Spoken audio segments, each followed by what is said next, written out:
नमस्कार, जय जोहार। क्या आप भी गवर्नमेंट एग्जाम्स की तैयारी करना चाहते हैं? क्या आप भी मेमोरी टेक्निक्स और ट्रिक्स के जरिए बहुत ही कम समय में स्मार्ट स्टडी करना चाहते हैं? क्या आप चाहते हैं कि सीजी व्यापम टॉपर आपको पढ़ाए? तो डाउनलोड करिए योगेंद्र साहू क्लासेस ऐप। यहाँ 10 से अधिक गवर्नमेंट एग्जाम्स क्रैक करने वाले और सीजी व्यापम टॉप करने वाले योगेंद्र सर CGPSC और सीजी व्यापम के अंतर्गत होने वाले सभी एग्जाम्स की तैयारी कराएं। तो डाउनलोड करिए Yogendra Sahu classes app to be the best, learn from the best.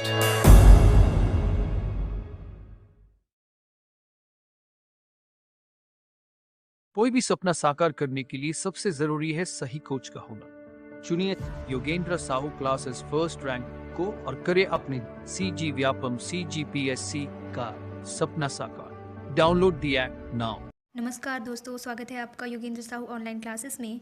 तो आज का हमारा टॉपिक है अन्य धार्मिक संप्रदाय। चलिए शुरू करते हैं वीडियो को। तो पहला क्वेश्चन हमारा, केवल प्रत्यक्ष प्रमाण को कौन स्वीकार करता है? तो आंसर है हमारा ऑप्शन बी, चरवाक। ठीक, भारतीय दर्शन के 6 प्रकार के प्रमाण स्वीकार करता है। भारतीय दर्शन 6 प्रकार के प्रमाण स्वीकार करता है, जिनमें चरवाक केवल प्रत्यक्ष को ही प्रमाण मानते हैं। उनका प्रसिद्ध कथन है प्रत्यक्षम किम प्रमाणम। ठीक, प्रत्यक्षम किम प्रमाणम। चलिए नेक्स्ट देखते हैं। अनिश्चयवादी संप्रदाय के संस्थापक कौन थे? तो कौन थे? अनिश्चयवादी संप्रदाय के संपादक संजय विठालीपुत्र थे। ठीक, संजय विठालीपुत्र। नेक्स्ट देखते हैं। निम्नलिखित में से किसने प्रतिपादित किया कि भाग्य ही सब कुछ निर्धारित करता है, मनुष्य असमर्थ होता है? तो आंसर है हमारा ऑप्शन सी, आजीविकों ने। ठीक, किसने? आजीविकों ने। नेक्स्ट देखते हैं। अधोलिखित में से कौन सा एक चार्वाक के अनुसार सर्वोच्च मूल्य है? तो कौन सा है?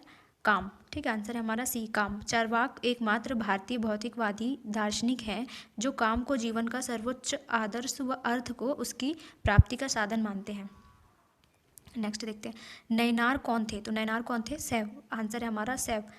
ठीक, पूर्व मध्यकाल में दक्षिण भारत में भक्ति भावना का प्रचार प्रसार हुआ, जिसमें मुख्यतः 2 संप्रदायों की भूमिका रही। इसमें शिव की उपासना करने वाले भक्तों को नैनार संत कहते थे, जिसकी संख्या 63 मानी गई है। जबकि विष्णु भगवान की उपासना करने वाले संतों को अलवार संत कहा गया है, जिसकी संख्या 12 थी। ठीक है, कितनी थी? 12।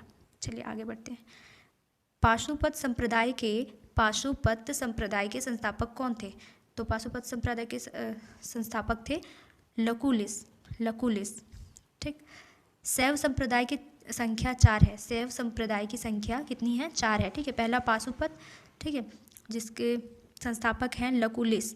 दूसरा कपालिक, जिसके संस्थापक भैरव हैं। कालामुख, महाव्रतधर और लिंगायत अल्लभ प्रभु। ठीक, लिंगायत का अल्लभ प्रभु। नेक्स्ट देखते हैं। निम्नलिखित में से कौन आजीवक संप्रदाय के प्रवर्तक थे? तो कौन थे? मोखली गोसाल। नेक्स्ट देखते हैं। निम्नलिखित में से कौन सा प्राचीन भारत में शैव संप्रदाय था? तो कौन था? मत्तमयूर। चेदी राजाओं के अभिलेखों में मत्तमयूर नामक एक शैव संप्रदाय का उल्लेख मिलता है। आगे देखते हैं। भागवत धर्म के प्रवर्तक थे।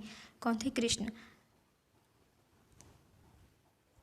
छांदोग्य उपनिषद में भागवत धर्म के प्रवर्तक कृष्ण को देवकी का पुत्र कहा गया है और घोर अंगिरस का शिष्य बताया गया है। वे मूलतः मथुरा के निवासी थे। नेक्स्ट देखते हैं। निम्न में से किस ग्रंथ में सर्वप्रथम देवकी के पुत्र कृष्ण का वर्णन किया गया है? तो आंसर है हमारा छांदोग्य उपनिषद में। ठीक, छांदोग्य उपनिषद में।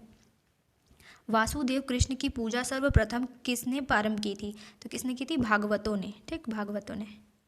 आगे देखते हैं। देश में निम्न में से किसने मूर्ति पूजा की नींव रखी थी? तो मूर्ति पूजा की नींव किसने रखी थी? तो आंसर है हमारा बौद्ध धर्म में। ठीक, बौद्ध धर्म ने। आगे देखते हैं। भागवत संप्रदाय में भक्ति के रूपों की संख्या है, कितनी संख्या है? तो आंसर है हमारा 9।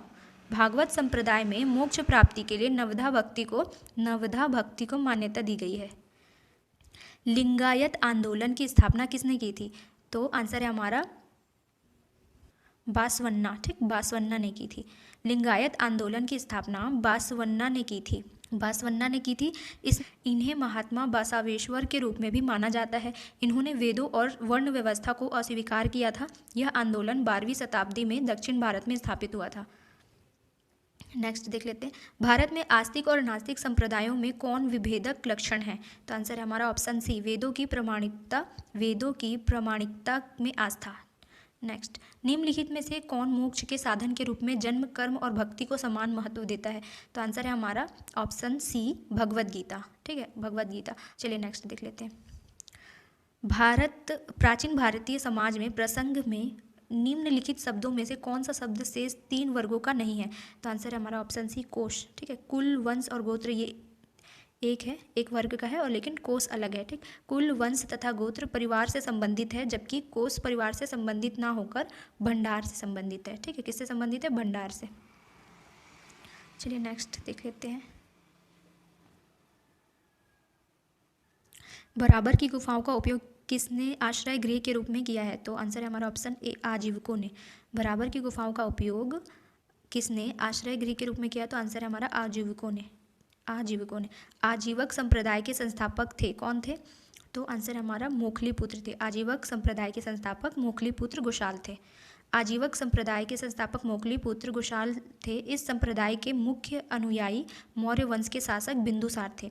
इस संप्रदाय को नियतिवादी या भाग्यवादी संप्रदाय भी कहते हैं।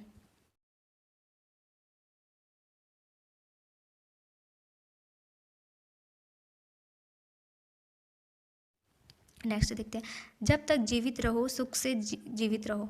जब तक जीवित रहो सुख से जीवित रहो, चाहे इसके लिए ऋण ही लेना पड़े, क्योंकि शरीर के भस्मीभूत हो जाने पर पुनरागमन नहीं हो सकता। पुनर्जन्म का निषेध करने वाली यह उक्ति किसकी है? तो आंसर है हमारा ऑप्शन डी, चरवाकों की।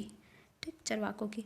भारत में भौतिक विचारधारा के पोषक एक प्रमुख व्यक्ति चरवाक थे, जिसने चरवाक संप्रदाय की स्थापना की, जिनका कथन यावज्जीवेत सुखम जीवेत ऋणम कृत्वा घृतम पिबेत भस्मीभूतस्य देहस्य पुरागमन कुतः। इसका अर्थ होता है, जब तक जीवित रहें सुख से जीवित रहें, उधार लेकर घी पिएं, क्योंकि देह के भस्म हो जाने के बाद पुनः आगमन नहीं होता। नेक्स्ट देख लेते हैं, निम्नलिखित कथनों को पढ़िए तथा सही विकल्प चुनिए। तो देखिए इसका आंसर जो है ऑप्शन ए है। कथन 1 और कथन 2 दोनों ही सही है। तो क्या है देख लेते हैं, कपिल सांख्य पद्धति के सबसे पुराने प्रणेता हैं। कपिल सांख्य पद्धति के सबसे पुराने प्रणेता हैं। और दूसरा है, कपिल यह बताते हैं कि किसी व्यक्ति का जीवन प्रकृति की शक्तियों द्वारा गढ़ा जाता है, किसी दैवी सत्ता द्वारा नहीं। ठीक है, ये दोनों सही है। सांख्य दर्शन के प्रणेता महर्षि कपिल हैं। यह दर्शन आस्तिक होते हुए भी अनीश्वरवादी है। इसके अनुसार व्यक्ति के जीवन का निर्माण प्रकृति एवं पुरुष दोनों से हुआ है। इसमें ईश्वर की कोई भूमिका नहीं है।